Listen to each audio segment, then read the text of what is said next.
नमस्कार दोस्तों, मैं मोहम्मद तस्लीम आप सबका स्वागत करता हूं अपने एक छोटे से अच्छे से मोटिवेशनल इंटरव्यू के साथ। मेरे साथ बैठी हैं वेदिका द्विवेदी, जो हमारे स्कूल की क्लास 10th की टॉपर रही हैं। उनसे ज़रा बात करते हैं कि उनकी आने वाली जो बोर्ड का एग्ज़ाम है, 12th का बोर्ड का एग्ज़ाम है, उसमें वो किस तरीके से प्रिपरेशन कर रही हैं। तो वेदिका, सबसे पहले आप अपना परिचय दीजिए। Good afternoon everyone. मेरा नाम वेदिका द्विवेदी है। मैं 12th से कॉमर्स से पढ़ाई करती हूँ। ओके वेदिका जी, पहला मेरा क्वेश्चन ये है कि आप इस स्कूल में कब से पढ़ती हैं, क्योंकि बहुत इंपॉर्टेंट रोल प्ले करता है एक स्कूल। तो आप इस स्कूल में कब से, आपका इस स्कूल से लगाव है? मैं यहाँ स्कूल से नर्सरी से पढ़ती आई हूँ, और जो कि आप बोले कि बहुत इंपॉर्टेंट रोल प्ले करता है, तो मैं मानती हूँ कि जगह बदलने से माहौल बदलता है और पढ़ाई में प्रॉब्लम्स भी आती हैं। तो मैं नर्सरी से पढ़ रही हूँ, इसका मुझे बहुत सारा बेनिफिट मिलता है। अच्छा, बहुत अच्छी बात है कि आप कक्षा नर्सरी से पढ़ रही हैं, मतलब एकदम स्टार्टिंग ही आपने एजुकेशन की यहीं से किया है। तो आपकी बहुत सारी यादें भी रही होंगी इस स्कूल से, क्योंकि बहुत एक लंबा टाइम गुजरा है, क्लास 12th में आगे बहुत लंबा टाइम गुजरा होगा। तो आपकी कुछ ऐसी यादें हों जो आप इस अपने हमारे जो व्यूवर हैं उनको बताना चाहें तो आप बता सकती हैं। मेरी सबसे अच्छी याद अभी कुछ दिन पहले की है, जब मैंने 10th में स्कूल को टॉप किया था 96.4% से, और मेरा फ़ोटो बाहर लगा था। और जो भी छोटे बच्चे जाते थे वो पूछते थे, दीदी ये आप है ना, दीदी ये आप है ना। तो वो मेरे लिए सबसे अच्छी चीज़ रही है। ओके, तो एक बात पूछना चाहूँगा। अक्सर ऐसा सुना जाता है कि कभी कभी लोगों को प्रॉब्लम होती है स्कूल से, तो लोग स्कूल को ड्रॉप करके दूसरे स्कूल में चले जाते हैं। और हमारा मऊ शहर के अंदर बहुत सारे स्कूल हैं, और आपके पास ऑप्शन भी था 5th क्लास के बाद 6th क्लास में किसी और जगह पे चले जाना, 9th क्लास में कहीं और चले जाना, इवन 11th क्लास में भी कहीं और चले जाना। लेकिन आपने फिर भी इसी स्कूल को क्यों से चूज़ किया है? सर, मैंने कहीं और जाने के लिए सोचा ही नहीं, क्योंकि मैं यहाँ से इतनी संतुष्ट थी कि मुझे वहाँ कहीं और के बारे में सोचने की ज़रूरत ही नहीं पड़ी। यहाँ स्कूल में ना सिर्फ बच्चों की एकेडमिक को डेवलप किया जाता है, बल्कि साथ ही साथ बच्चे को एक्स्ट्रा करिकुलर में इन्वॉल्व करके उनके अंदर कॉन्फिडेंस भी लाया जाता है। ओके, मेरा अगला सवाल आपसे ये है कि आप बोर्ड का एग्ज़ाम में 94.4% अचीव किया था। अब जो 12th का हाफ ईयरली एग्ज़ाम हुआ होगा आपके स्कूल के अंदर, तो उसमें आपने किस तरीके का स्कोर किया था? सर, पहली बात मैं आपको यहाँ सुधारना चाहूँगी। मेरा 96.4% Okay. था, और मेरा 12th में हाफ ईयरली में 96% था। ओके, हाफ ईयरली में 96% था। तो अब आने वाला जो बोर्ड का एग्ज़ाम है, आप किस तरीके से एक्सपेक्ट कर रही हैं, कितने परसेंट तक जाना चाहती हैं आप? मैं चाहती हूँ मैं 99 को क्रॉस कर दूँ। बहुत अच्छी बात है, मतलब आप डिस्ट्रिक्ट टॉपर या फिर? मैं रीजनल लेवल पे आना चाहती हूँ सर। बहुत खुशी की बात है, बहुत बहुत बधाई हो आपको।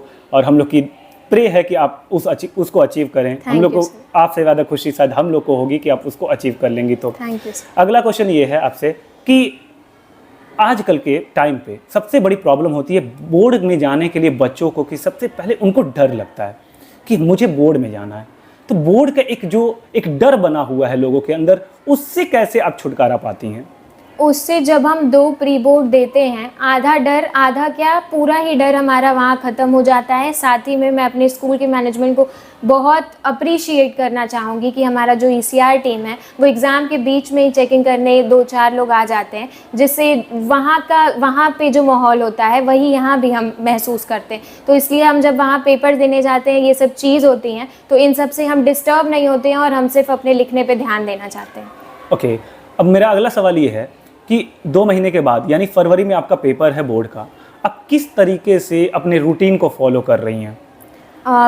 यहाँ मेरा नवंबर से पहले का रूटीन दूसरा था, लेकिन दिसंबर के शुरू के बाद जब हमारी डेट शीट आ गई, तो मैं सुबह 5 बजे उठती हूँ, 5 से 7 पढ़ाई करती हूँ, और आधे घंटे एक्सरसाइज करती हूँ। और मैं ये बोलना चाहूँगी कि जो भी लोग पढ़ते हैं वो एक्सरसाइज ज़रूर करें, क्योंकि आप स्कूल में भी आते हो, बैठे रह जाते हो, फिर घर पर भी पढ़ाई करते हो, कंसिस्टेंटली बैठे रह जाते हो, तो थोड़ी फिजिकल एक्सरसाइज भी ज़रूरी है। उसके बाद मैं रेडी होकर स्कूल आती हूँ। स्कूल से घर जाने के बाद 4 से 7 पढ़ती हूँ, 1 घंटे का ब्रेक लेके थोड़ा फैमिली के साथ बातचीत करके फिर वापस कंटिन्यू करती हूँ 11 बजे तक।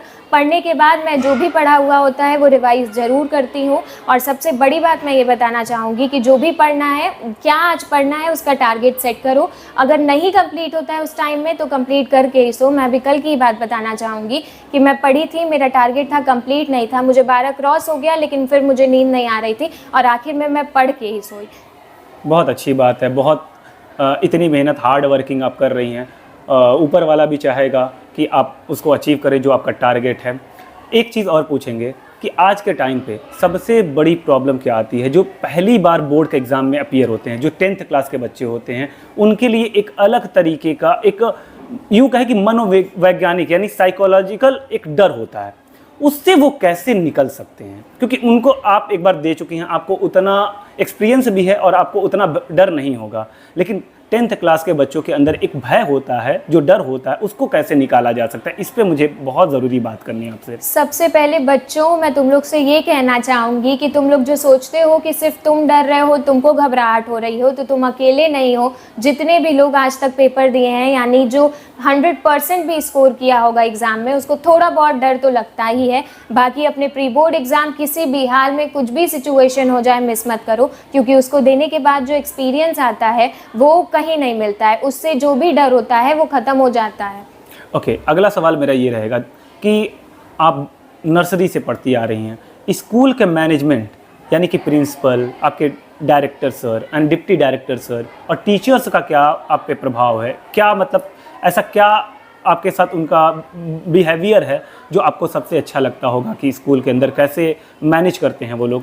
सर, मैं शुरू करना चाहूँगी डायरेक्टर सर से। डायरेक्टर सर पर्सनली मुझे बहुत मानते हैं, यानी मेरा एकेडमिक भी अच्छा है, मैं एक्टिविटीज़ में भी लेती हूँ, और उनका बिहेवियर जो है वो बहुत अच्छा है। जिन बच्चों के साथ स्ट्रिक्ट रहना है स्ट्रिक्ट रहते हैं, जिनके साथ फ्रैंक रहना है फ्रैंक रहते हैं, तो ये सब अच्छा है। फिर प्रिंसिपल मैम पे मैं आना चाहती हूँ। प्रिंसिपल मैम पर्सनली बहुत एफर्ट करती हैं कि उनके बच्चों को कोई भी दिक्कत ना हो। जैसे अभी कुछ दिन पहले की बात है कि प्रिंसिपल मैम लाइब्रेरी में 1 से 1.5 घंटा मेंटरशिप का सेशन लेती थी, जिसमें कुछ बच्चों का लेती थी वो, और उसमें वो थकती नहीं थी, और साथ में वो इतना दूर उनके अंदर ईगो भी नहीं आता था कि हाँ मैं इतने देर बता रही हूँ, बच्चे सुन रहे हैं नहीं सुन रहे, वो सब पे ध्यान देती थी कि हाँ तुम नहीं सुन रहे हो, तुम नहीं सुन रहे हो। और ये नहीं कि कैसा भी बच्चा आए हो वहाँ सबको वो बराबर ही ट्रीट करती थी। अच्छा, फिर मैं बोलना चाहूँगी केडिया सर के बारे में। केडिया सर पर्सनली मुझे बहुत अप्रिशिएट करते हैं और साथ में मोटिवेट भी करते हैं personally. Within from last 1 week I guess, वो उनके कांटेक्ट में मैं बहुत ज़्यादा हो गई हूँ। वो कोई भी प्रॉब्लम होती है मैं उनसे बताती हूँ, और मुझे जो सोल्यूशन कहीं से नहीं मिलता है वो देते हैं। ओके, मेरा अगला सवाल है कि आज के टाइम पे बहुत सारे डिस्ट्रैक्शन होते हैं पढ़ाई के लिए, तो आपको क्या ऐसे कोई डिस्ट्रैक्शन का सामना करना पड़ रहा है कि नहीं? क्योंकि आजकल सोशल मीडिया का बहुत ज़माना है, तो क्या सोशल मीडिया का प्रभाव आप पे पड़ा है या आपकी पढ़ाई पे इफेक्ट कर रहा है? सर, मैं इस मामले में अपने आप को बहुत लकी महसूस करती हूँ, बहुत अच्छा महसूस करती हूँ कि मैं कभी किसी भी सोशल मीडिया में आके डिस्ट्रैक्ट नहीं की। मैं सोशल मीडिया चलाती भी हूँ, लेकिन तो भी मैं डिस्ट्रैक्ट नहीं होती हूँ। उस पर मैं साक्षी जैन है, कांशा चौधरी हैं, जो कि कॉमर्स के फील्ड में बहुत आगे हैं अभी वो, तो मैं उन लोगों को फॉलो करती हूँ, उनकी अच्छी अच्छी बातें सुनती हूँ। ओके, अगला सवाल ये है कि एक फ्रेंड सर्कल बहुत इंपॉर्टेंट रोल प्ले करता है किसी की भी लाइफ से, में सबसे इंपॉर्टेंट रोल प्ले करता है आपका फ्रेंड सर्कल। तो क्या आपके फ्रेंड सर्कल से कोई डिस्ट्रैक्शन मिलता है? नहीं सर, मेरे फ्रेंड्स बहुत अच्छे हैं, और जब मैं डीमोटिवेट हो जाती हूँ, मुझे लगता है मैं नहीं कर पाऊँगी, तो उन्हीं में से 1-2 फ्रेंड्स मुझे मोटिवेट करते हैं। और मैं मानती हूँ कि 10th में जो मैंने स्कूल टॉप किया, वो थोड़ा बहुत मेरे फ्रेंड्स का भी भरोसा था कि वेदिका करेगी, और मैंने किया। तो फ्रेंड्स बहुत अच्छे होने चाहिए। दूसरी बात कि फ्रेंड में हेल्दी कंपटीशन को प्रमोट करना चाहिए। ये नहीं कि जेलसी हो, या मेरा दोस्त है तो मैं उससे कंपटीशन नहीं करूं। एक हेल्दी एक पॉजिटिव कंपटीशन आपस में होना ही चाहिए। ओके, मेरा लास्ट सवाल है कि आने वाला टाइम तो बहुत अच्छा होगा, ऐसी हमारी शुभकामनाएं हैं, आपको बहुत बहुत शुभकामनाएं हैं। आने वाले 5 साल में अपने आप को कहाँ पे देख रही हैं? सर, मैं अपने आने वाले 5 साल में अपने आप को एज अ CA, मैं अपने नाम के आगे एज अ CA वेदिका द्विवेदी लगा हुआ देखना चाहती हूँ। और फिलहाल मैं यहाँ से CUT ऑप्ट करूँगी, उसके बाद कॉमर्स का बेस्ट कॉलेज SRCC, वहाँ पे मैं अपनी एडमिशन लेने चाह दूँगी, और साथ ही मैं अपना CA का प्रिपरेशन भी करूँगी।